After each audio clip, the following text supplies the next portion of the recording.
Jadi Tanggul Utara DKI sudah mengancam kehidupan rakyat kita. Harus segera. Di sini ada hadir Gubernur DKI, hadir tidak? Nggak hadir. Waduh, ini tapi harus kita laksanakan adalah Giant Seawall, tanggul laut pantai utara Jawa. Nggak usah kita muluk-muluk. Giant Seawall, udah deh, saya paham Giant Seawall. Maaf nih, saya bukan belagu. Waktu saya jadi Gubernur Banten, saya pernah menjadi ketua tim koordinat. Ini tembok pembatas laut jebol, teman-teman. Rumah pada terendam banjir ya.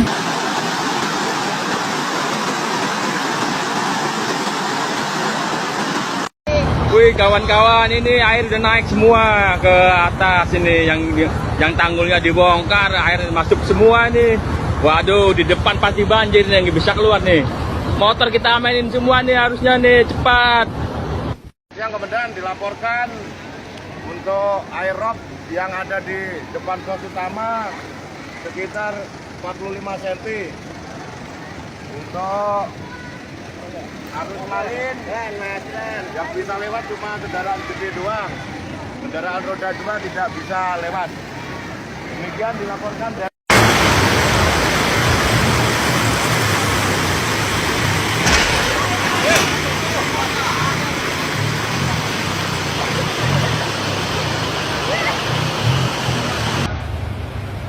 melaporkan dari Muara Baru, kawasan Pelabuhan Nizam. Hari ini air meluap, banjir rob.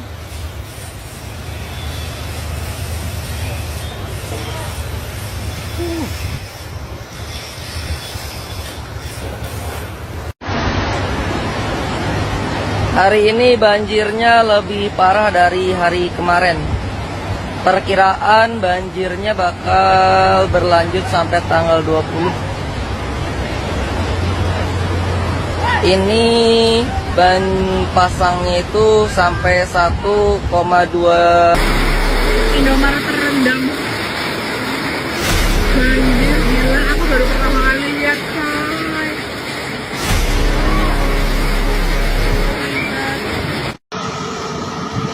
Sangat vital. Proyek ini berada dalam perencanaan Bappenas sejak tahun 95. Bayangkan, sejak tahun 95, 30 years ago, kalau tidak salah ya, 30 tahun yang lalu. Tapi kita tidak berkecil hati. Sekarang tidak ada lagi penundaan. Sudah nggak perlu lagi banyak bicara. Kita akan kerjakan itu segera, saudara-saudara sekalian. Proyek ini satu langkah. Kita akan segera mulai itu. Saya sudah perintahkan suatu tim untuk roadshow keliling. Dan dalam waktu dekat saya akan bentuk otorita, badan otorita Tanggul Laut Pantai Utara Jawa. Orang Indonesia senang dengan singkatan-singkatan, jadi kita lagi cari singkatan yang enak itu. Badan Otorita, BO.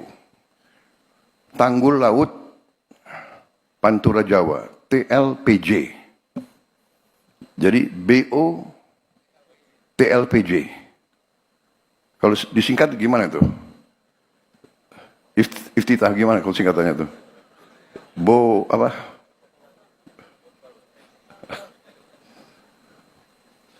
Ya, dicarilah ya. Sangat penting ini. Tapi ini ketemu.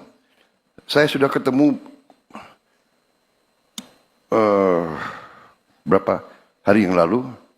Dan saya sudah kirim utusan, ya, tanya, Gubernur DKI dukung proyek ini atau tidak? Saya dapat jawaban dukung.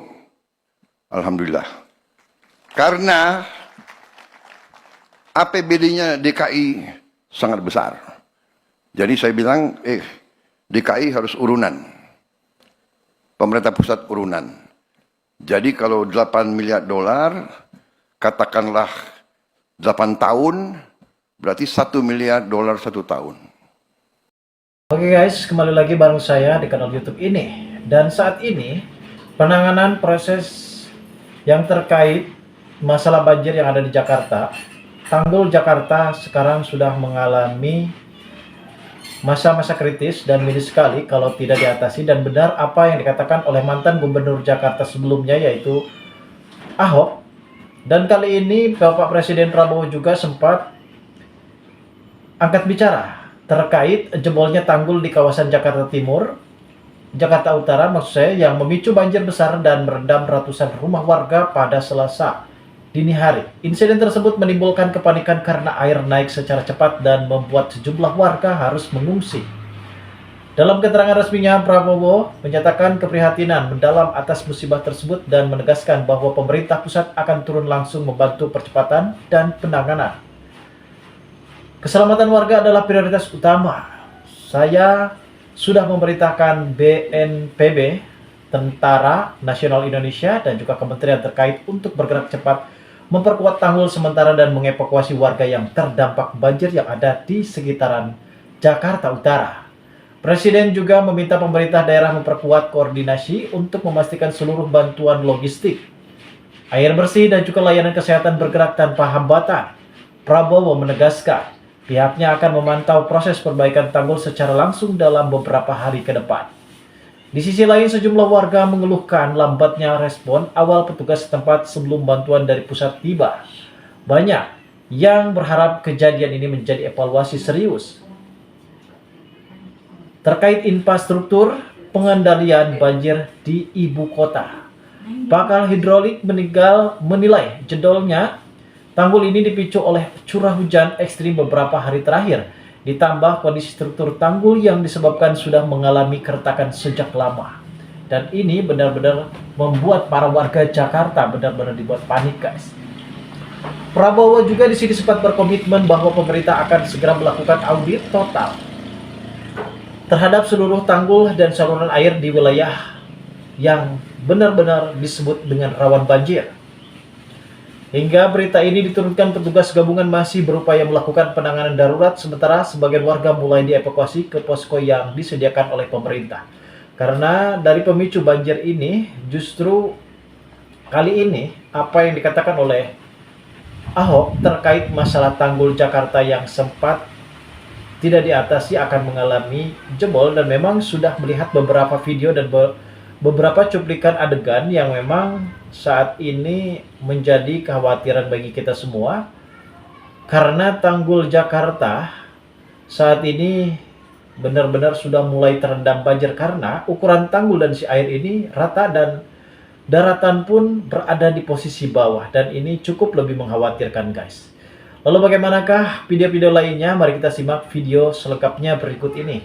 Nilai 100 hari kerja Gubernur dan Wakil Gubernur Jakarta, yaitu Pak Pramono Anung dan juga Pak Rano Karno. Nah, menurut teman-teman, berapa nih nilai Pak Pramono Anung dan juga Rano Karno ini selama 100 hari kerja? Walaupun belum ada 100 ya.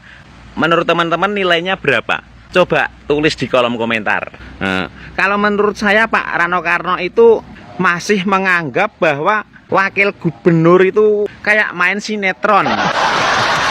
Setiap hari upload, aktif terus ini Pak Rano Karno nih nguploadnya. Dan ternyata memang benar, dalam kampanye kemarin Pak Rano Karno itu akan meneruskan programnya Anies Baswedan. Nah, kemarin Pak Rano Karno melakukan pengerukan di 17 sungai dan beberapa waduk di Jakarta. Dan itu yang menyaksikan banyak itu warga Jakarta kayak syuting film itu. Dan setelah pengerukan itu selesai, Rano Karno itu bingung mau dibuang kemana kerukannya itu. Gini loh Pak Wakil Gubernur Pak Rano Karno, seharusnya sebelum dilakukan pengerukan, Pak Rano Karno itu harusnya sudah menyiapkan tempat buat membuang hasil dari pengerukan itu tadi. Lah kalau tempat buangnya aja belum tahu kok udah dikeruk aja. ada seorang netizen yang berkomentar seperti ini nih. Dibuang ke depan rumahnya Pak Anies saja, Pak. Nah, ternyata habis dikeruk itu kemarin itu Jakarta banjir. Jabodetabek banjir parah. Air sampai 5 meter, jalan lumpuh, warga terdampak. Mana solusinya? Jadi Pak Rano Karno itu benar-benar meneruskan program Pak Anies Baswedan ya, membikin parkiran air di Jakarta. Dan saat Pak Rano Karno ini meninjau tempat banjir, apa yang dikatakan Pak Rano Karno? Penyebab banjir itu apa? Noh, dengerin noh. Awal Ramadan banjir melanda 46 RT di wilayah Jakarta. Di 100 hari kerja kita lakukan pengurukan sungai, pengurukan waduk-waduk. Karena apa? Kita tahu informasi ini. Cuman memang masalah curah hujan itu semua keputusan Tuhan.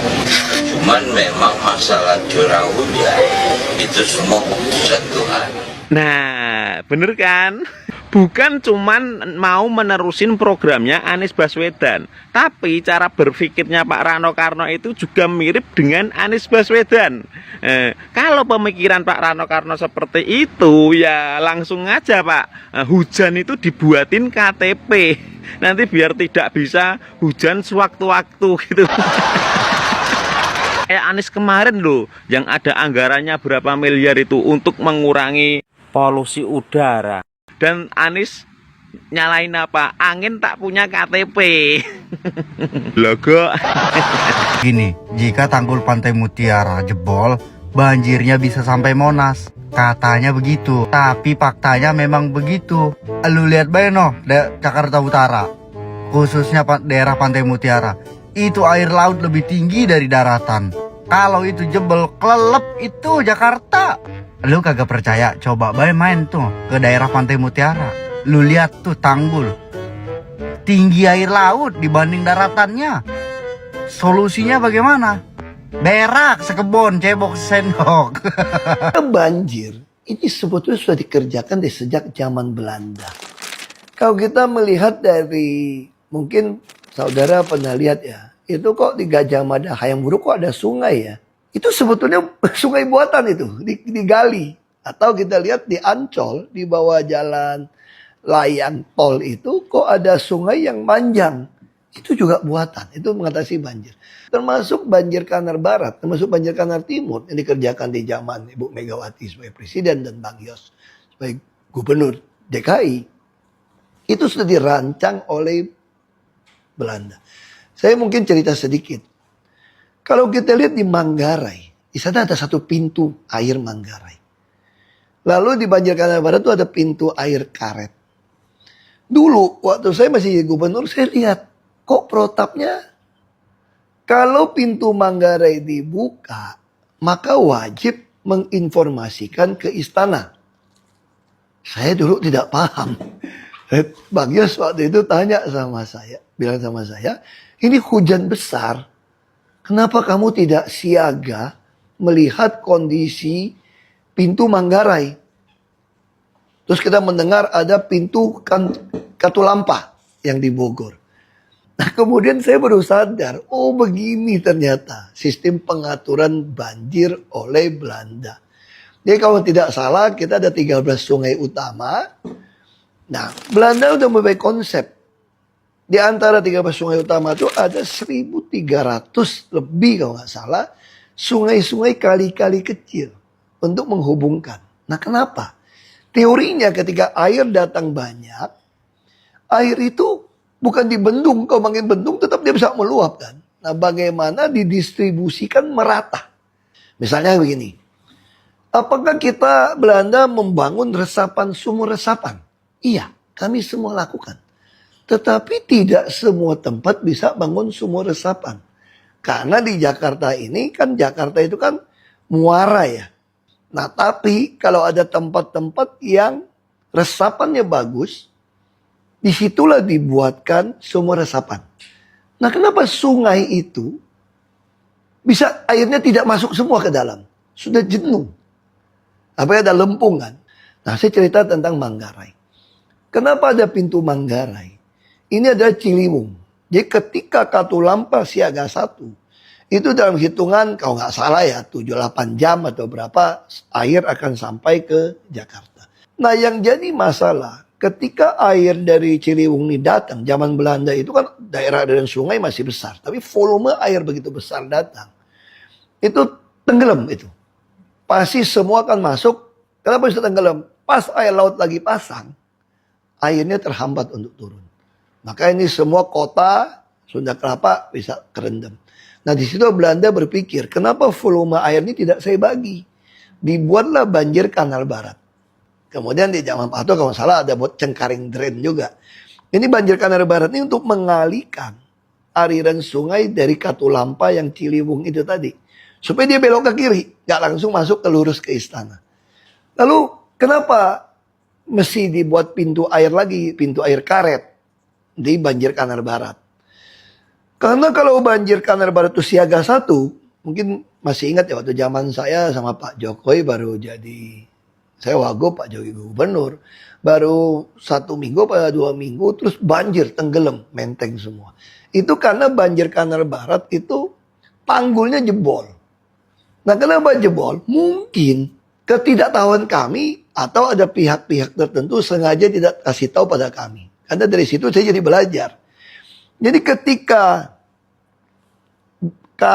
pintu karet itu sudah siaga 1, harusnya pintu Manggarai dibuka. Kalau tidak dibuka, air akan melintasi tanggul di banjir Kanal Barat.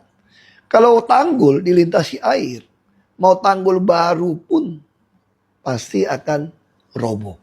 Nah itu yang terjadi sebagai peristiwa tenggelamnya Jakarta waktu itu. Tapi begitu itu, saya mulai paham.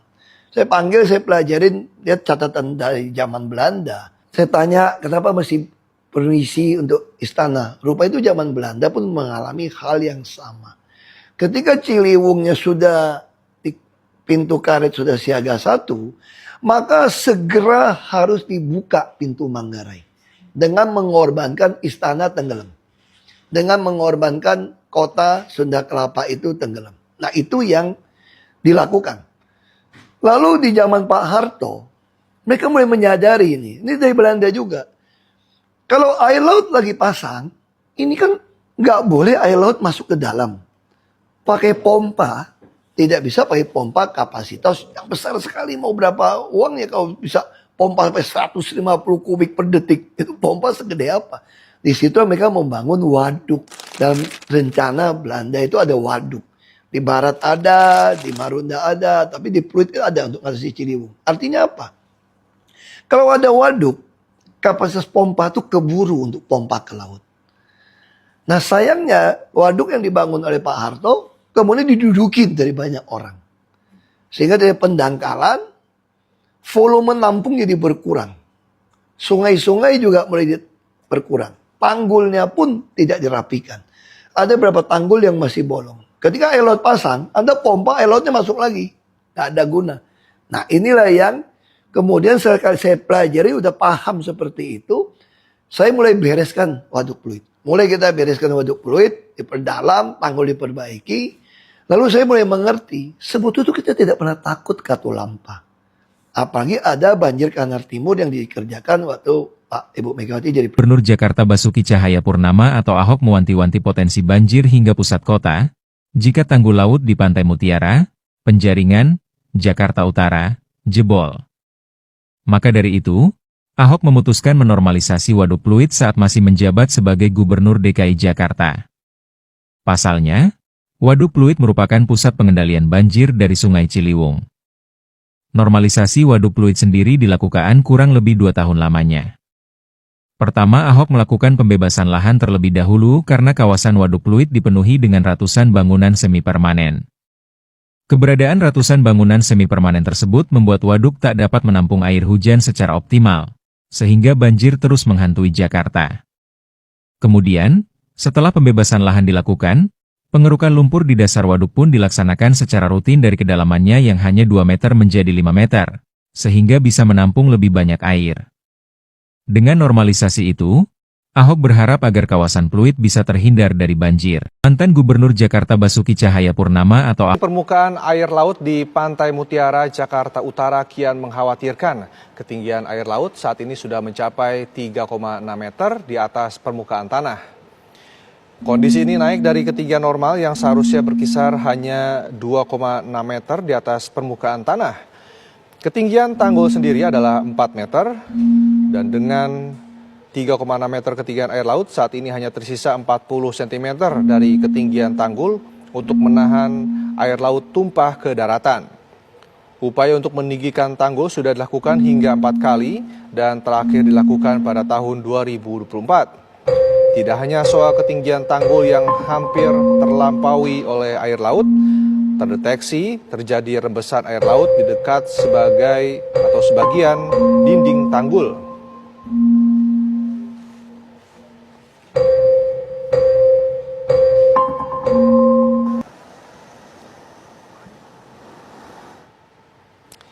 Pemirsa, lalu bagaimana penampakan tanggul Pantai Mutiara dari dekat? Kita tanyakan kepada rekan Putri Lestari yang berada di lokasi. Putri, bisa dijelaskan bagaimana kondisi?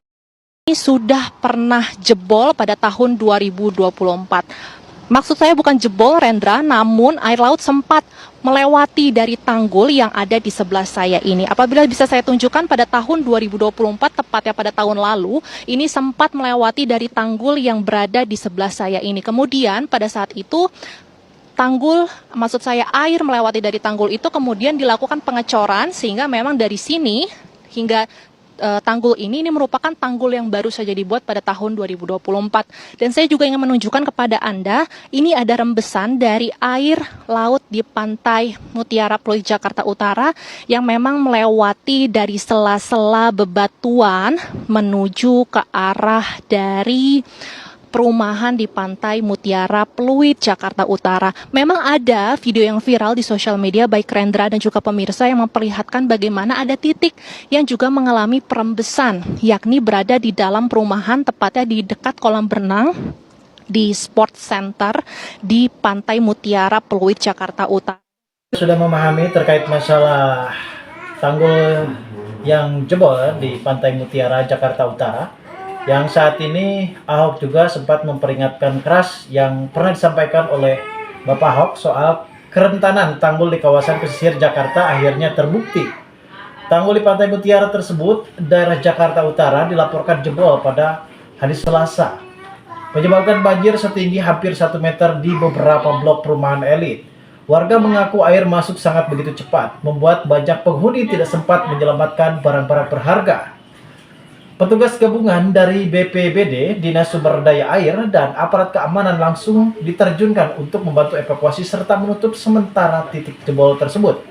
Ahok sebelumnya berkali-kali sempat mengingatkan kepada Pemprov Jakarta bahwa sejumlah tanggul pesisir Jakarta membutuhkan perkuat struktur dan perawatan berkala. Ia menegaskan bahwa jika tidak ditangani serius, jebolnya tanggul hanya tinggal menunggu beberapa waktu saja. Sementara itu, pemerintah daerah menegaskan bahwa proses penanganan darurat kini diprioritaskan. Petugas telah melakukan pemasangan seat valve sementara itu untuk menahan laju air laut agar tidak kembali masuk ke permukiman warga. Warga meminta pemerintah melakukan pemerintahan total terhadap seluruh tanggul di Jakarta Utara agar kejadian serupa tidak terus berulang. Sejumlah ahli tata air juga menilai kenaikan permukaan air laut dan penurunan muka tanah menjadi faktor memperparah kondisi tanggul di wilayah pesisir. Jakarta kini kembali menghadapi kenyataan pahit setelah 2 tanggul penting di Pantai Mutiara, Jakarta Utara dan kawasan Jakarta Timur jebol dalam waktu berdekatan. Memicu banjir dan keresahan warga, kejadian ini bukan hanya menguji kesiapan pemerintah daerah tetapi juga menjadi alarm keras bagi pemerintah pusat. Setelah Presiden Prabowo Subianto turun tangan dan memerintahkan percepat penanganan, perhatian publik kini tertuju pada langkah nyata pemerintah dalam memperbaiki infrastruktur pengendalian banjir yang selama ini dinilai rentan. Di sisi lain, ucapan dari Bapak Ahok kembali mencuat seolah menggarisbawahi bahwa kerusakan tanggul di Pantai Mutiara memang sudah lama diprediksi jika tidak diperkuat secara serius. Para ahli menilai bahwa kombinasi curahan hujan ekstrim, penurunan muka tanah, dan juga lemahnya perawatan tanggul menjadi faktor utama menyebab kegagalan struktur pengamanan di pesisir maupun bantaran sungai. Kondisi kini menjadi sorotan nasional karena menyangkut keselamatan ribuan warga Jakarta. Masyarakat berharap langkah pemerintah tidak berhenti pada penanganan darurat saja. Pemeriksaan menyeluruh terhadap seluruh tanggul, percepatan proyek tanggul laut, hingga perbaikan sistem drainase menjadi desakan utama agar insiden serupa tidak kembali berulang. Peristiwa ini menjadi pengingat bahwa Jakarta membutuhkan solusi jangka panjang dan juga komitmen penuh dari seluruh pihak. Karena tanpa tindakan konkret, banjir dan jebolnya tanggul hanya akan menjadi siklus yang terus berulang setiap tahunnya. Peristiwa jebolnya 2 tanggul Jakarta ini justru mencuat publik benar-benar menjadi ketar-ketir terutupnya bagi para warga Jakarta itu sendiri. Menjadi tamparan keras bagi pemerintah dan juga pengingat bahwa infrastruktur pertahanan banjir harus menjadi prioritas utama. Respon cepat Presiden Bapak Prabowo dan juga sorot tajam dari Ahok menunjukkan bahwa masalah ini tidak bisa lagi ditunda.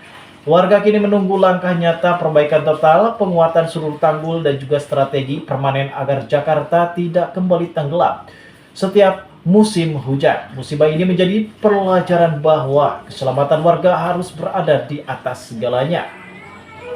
Terima kasih telah mengikuti berita dalam video kali ini. Untuk update terbaru, analisis tajam, dan liputan khusus lainnya, jangan lupa like, comment, dan subscribe channel YouTube ini agar tidak ketinggalan informasi penting berikut, dan juga tekan tombol lonceng notifikasinya agar kalian tak ketinggalan info-info dan berita-berita terupdate di channel ini. Baik, terima kasih bagi kalian yang sudah menonton video ini, dan bagi kalian yang baru saja bergabung dan menemukan channel ini, silakan subscribe.